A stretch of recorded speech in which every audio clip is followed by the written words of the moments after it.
días, amigos. Saludos. Desde algún lugar del ciberespacio, de cuyo nombre no quiero acordarme en este momento, me ha escrito un amigo Blas, con 3 preguntas y con mucho gusto trato de responderlas brevemente. La primera es, ¿cómo se forma la moral en el no teísmo? O sea, ¿cómo determinamos si algo es bueno o malo? Bueno, la segunda pregunta es, diríamos, la especificación de la primera, pero la más importante es la primera. ¿Cómo se forma la moral en el no teísmo? Si no hay teos, si no hay un señor allá arriba, si no hay un señor fuera, aunque puede existir todo eso grande, misterioso que Dios representaba y que sigue estando ahí, pero que sabemos que no es un señor, ni es un ente, con todo lo que eso conlleva. Entonces ahora, ¿cómo hacemos el no teísmo? Porque antes podíamos decir, mira, que Dios te castigará. Pero ¿ahora qué, pues? Porque la moral ha sido siempre pues lo que no se puede hacer, ¿no? Más que lo que se puede hacer, aunque en realidad debía ser tanto y más importante todavía lo que se puede y se debe hacer. Pero nos hemos fijado siempre en lo que no se puede hacer, aquello que si lo hago me va a traer malas consecuencias. Entonces, yo diría, vamos a dar 2 indicaciones, 2 pistas. Esto es una videocápsula, o sea que, pero yo le diría a Blas, en primer lugar, fijémonos desde la biología. La biología, somos unos animales especiales, ¿verdad? Para Aristóteles racionales, pero hay muchas cosas más que racionalidad en nuestro ser. Desde la biología actual, que es evolutiva, que él no lo había podido descubrir, y que hemos tardado muchísimo, ayer, hace siglo y medio, no, lo hemos descubierto, pues desde la biología podemos decir que no está tan claro que nosotros hacemos la moral, el ser humano. Y por de pronto, como la biología evolutiva, que es el enfoque imprescindible hoy, ya los humanos no somos los humanos, ¿verdad? Los humanos somos los últimos, cronológicamente hablando, de esta situación actual de la vida que ha ido evolucionando, y en este momento somos los últimos, por muchas cosas que no podemos entrar aquí ahora, pero no somos, quiere decirse que no somos otra cosa. Nunca ha habido moral, nunca eso, pero nosotros ahora que venimos y somos otros distintos, vamos a hacer la moral. Desde la biología evolutiva, pues ya hoy la biología evolutiva, y por ejemplo especialmente la primatología, dice que los primates también tienen su moral, que no es otra cosa, que es nuestra moral, pero claro, totalmente distinta o totalmente poco evolucionada, ¿verdad? Famoso, quizá uno de los más famosos hoy día, de Baal, holandés creo, tiene escrito el libro que también está puesto en castellano, El bonobo y los 10 mandamientos. Fíjense que, a diferencia de lo que decía Darwin, a lo mejor no venimos del mono, o el gran simio puede ser que sí, pero el bonobo concretamente, que el bonobo resulta ser muy simpático, muy bonachón, muy distinto, que resuelve los conflictos de otra manera que con la agresividad. Bueno, no entremos ahí nosotros, ¿no? Pero en todo caso, ya los primates tienen su moral. Lean ese librito que se lee pues casi como una novela, ¿no? Y no son los primates, sino también hay unas reglas dentro de todo grupo, dentro de toda manada. Es decir, la moral, las reglas venían de antes, ¿verdad? Y esto es más bien una etología, y hay una continuidad. Entonces, ya la pregunta de dónde hacemos la moral en el no teísmo ya no es decir, bueno, es que esto es ahora totalmente y absolutamente nuevo. No, esto tiene muchas raíces, ¿verdad? Que no podemos en este momento explicitar, ni yo sabría hacerlo, por supuesto, ¿no? Lean también esta famosa primatóloga hoy día, ¿no? Jane Goodall, o Goodall, pondremos los nombres y quizá alguna referencia en la descripción del vídeo, la más famosa actualmente en este momento, ¿no? Que trata y que descubre y que habla de los primates como nunca nadie nos los había descubierto. Hay que quitarse el sombrero ante esta señora. Pero no soy yo biólogo ni me corresponde hablar por ahí. Lo he dicho simplemente para decir que, bueno, no exageremos la pregunta como si solo fuera religiosa. No, es mucho más profundo. Todo está conectado. Bien, entonces vámonos desde otro punto de vista. No desde la biología evolutiva, sino desde la religión misma, pero en su sentido también, iba a decir, biológico-evolutivo, es decir, desde la historia y la arqueología de la religión. ha sido el paso de la sedentarización, el paso de ser nómadas a vivir sedentariamente, que muchas veces se había dicho que correspondía con el descubrimiento de la agricultura. Ahora están con algunos descubrimientos últimos dudando, diciendo que a lo mejor ha habido lugares del mundo donde hemos pasado a ser sedentarios antes que a ser agrícolas. Hay por Turquía otra vez de nuevo, cerca de Cataluyuk, hay otros descubrimientos, y por toda la parte de Siria, que lo ponen todo esto en duda. Es decir, estamos descubriéndonos a nosotros mismos, estamos reflexionando. Somos no solo el ser que reflexiona, no solo por aquí, sino en otro sentido también, de que este ser ha evolucionado y en un momento determinado es capaz de volver sobre sí mismo, y vamos descubriendo, y cuanto más avanzamos ahora, más vamos viendo lo que fuimos, que no lo sabíamos. Estábamos en Babia en ese sentido. Bueno, pues esto nos ha llevado a descubrir que la sedentarización parece que fue, al menos, no el descubrimiento de la moral, por cierto, por supuesto, ¿no?, sino el redescubrimiento o la reinvención de la moral. Nos tuvimos que reinventar, obviamente. Muchos antropólogos culturales dicen que la sedentarización, el pasar a ser de bandas nómadas que van por los árboles o por el suelo recogiendo y cazando, a pasar a sentarse a vivir juntos y no poderse mover del terreno porque lo estamos cultivando y hay que cuidarlo y somos agricultores, eso fue terrible. Tuvimos que reinventarnos porque no estábamos preparados, y la convivencia urbana en este sentido, ¿verdad? En este sentido, pues es otra cosa. Hay que inventarse las reglas de juego, las reglas de convivencia, es decir, las reglas de familia, las reglas de cada familia, las reglas de respetar también la propiedad, y entonces las clases sociales, todo. Entonces esto fue una reinvención. ¿Y cómo se hizo esa moral? Bueno, pues clásicamente nos hemos dicho a nosotros mismos, o hemos recibido de la época anterior, hemos recibido que esa moral siempre la dio Dios, y en otras religiones también se la dio su Dios. Es decir, que la moral viene de arriba, cayó del cielo. Bueno, nosotros, tradición judeocristiana, pues claro, fue Moisés. Fue Moisés el que la recibió del cielo, y estuvo allí 40 días el pobre esperando, hasta que, con aquella escenografía de los efectos especiales de la película aquella de Cecil B. DeMille, ¿no?, pues el chispazo del rayo esculpe en la piedra litos, de formato litos que se llama, ¿verdad?, escribe los 10 mandamientos y se los da 2 tablas que la baja. Y esas tablas, aunque son de pétreas, ¿verdad?, vienen del cielo. Vamos, el mensaje en ese soporte viene del cielo, de Dios, se lo dio Dios. Qué original, ¿no? Pero ya, pues 1000 años antes, 1000 y pico antes, 1300 o 1500 años, en torno al 1700 antes de la era común, antes de Jesucristo, pues también ya había pasado lo mismo. No sabemos si Moisés lo había escuchado o no, pero ya Hammurabi dijo que también ese código que todo el mundo le atribuimos a Hammurabi, pero no, allí en la estela, bien arriba, está que Dios le está entregando un rollo en la mano y que está abajo escrito. O sea, la ley siempre ha venido de Dios, pero pudo venir de Dios, de los varios dioses, o de los muchos dioses, o del único Dios de todos los nombres. ¿Cómo fue eso, no? Pues hoy la antropología, y un poco no hace falta más que el sentido común, nos hace ver que esta fórmula de las religiones, de atribuir a Dios la ley, es un mecanismo muy inteligente, porque si nos ponemos de acuerdo a poner las reglas bien, pero ¿por qué no voy a romperla yo si en un determinado momento quiero? Hombre, porque me debo al grupo, sí, pero eso es muy flojo, esos deberes son muy flojos, esas lealtades son muy flojas.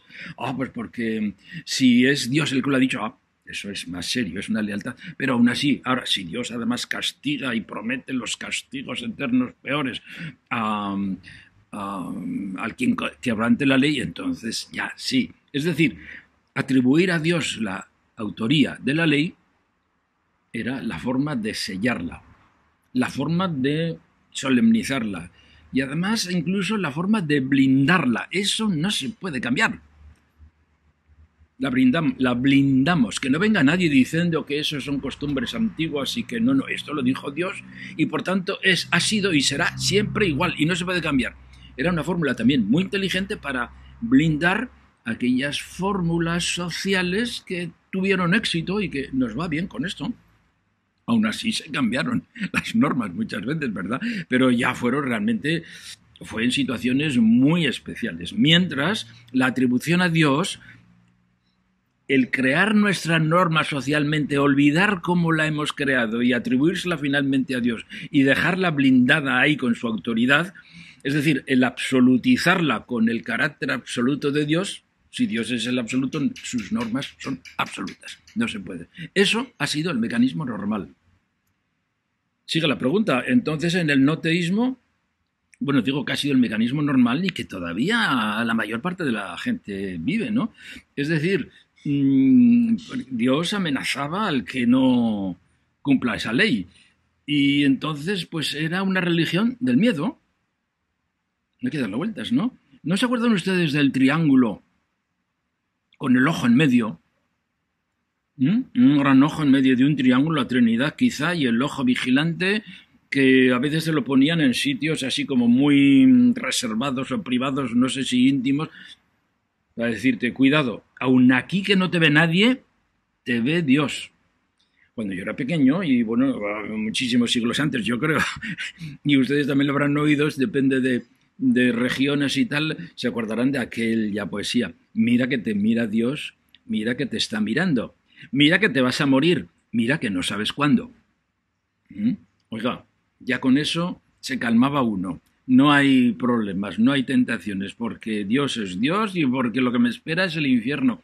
Es decir, el Dios castigador supremo, juez castigador supremo, me puede mandar al infierno.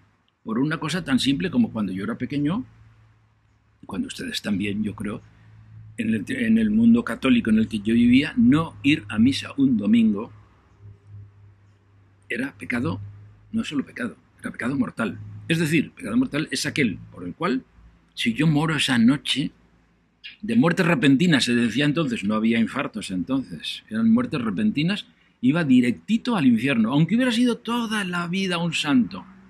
Esto se nos predicó. Es otro tipo de cristianismo. Nos parece que vivimos en el cristianismo de siempre, pero no es que aquello en realidad era distinto. Yo digo, eso hoy yo no podría. Pero entonces, ¿qué? Bueno, ¿cómo hicimos aquello moral? ¿Y qué tipo de moral le hemos soportado? ¿Y con qué casuística concreta la hemos soportado? Pues tremenda, ¿no? Y era el miedo al infierno, era el miedo incluso al purgatorio. Había que hacer cosas para evitar el purgatorio, que no fuera demasiado largo, porque el purgatorio era un infierno provisional. Vamos, un infierno provisorio, un infierno temporal. O sea, en el infierno de Dante dice él que al principio está el péndulo del reloj que dice nunca, jamás, nunca, jamás, nunca, jamás, de aquí nunca saldrás. Mientras que el purgatorio no había ese reloj. Es decir, tú entras, pero esto no se sabe cuándo, puede durar mucho, pero no es eterno. O sea, que de aquí vas a salir. Las misas por los sufragios, la cantidad de gente que dejaba en herencia donaciones para celebrar misas en sufragio por su alma eran muy importantes. Era la sociedad del miedo. Hay libros con este título, ¿verdad? La sociedad del miedo, de Jean de Limoux, que era un miedo en gran parte religioso, fundamentalmente. Yo recuerdo que John Hick, el famoso presbiteriano inglés, decía que nos hemos olvidado, pero la religión clásica medieval era una religión de un miedo pero atroz, La gente vivía, bueno, tanto que dice uno, no sé si estará exagerando este hombre, pero yo muchas veces le doy créditos y esas películas con esos, muchas veces yo creo que sí. Entonces, eso ha funcionado. Eso ha funcionado. Hay que quitarse el sombrero y decir, oiga, qué bien lo hicimos. Ha funcionado para esa etapa de la humanidad. Pero si ahora nos hacemos mayores, nos hacemos críticos, nos hacemos adultos y decimos que yo tenga que ser bueno porque hay un ojo en un triángulo que me representa un ente por ahí no sé dónde que me va a juzgar al final y me va a mandar a un infierno con las calderas de Pedro Botero, es decir, de las sartenes aquellas de aceite hirviendo. Miren, ya no. Entonces ya no. Entonces, si ya decimos, no, eso estamos en una época que sabemos que puede existir Dios, puede existir, quizás sin duda existe aquello que lo considerábamos Dios, pero ya sabemos que no podemos considerarlo como un señor, ni como un alguien que está ahí fuera, ni como un ente, o sea, no es teos, no es teos.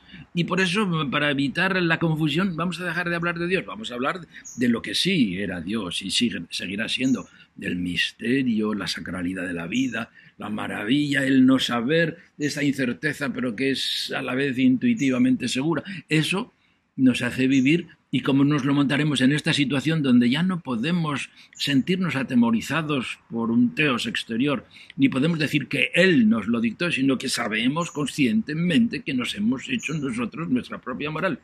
Pues yo creo que la pregunta a estas alturas del campeonato, ya de lo que voy diciendo, pues ya está clara, ¿no? Pues igual que antes, tenemos que hacer igual que antes, pero sin teos. Es decir, seguimos estando solos. Estamos solos. No estamos con un señor allá arriba que nos... Estamos solos. La humanidad está sola. Entonces tiene que hacerse la moral igual que se la hizo, solo que sin teos. Pero es lo mismo construir la moral. Tenemos que construir la moral. Entonces necesitamos ahora otro sistema de apoyo.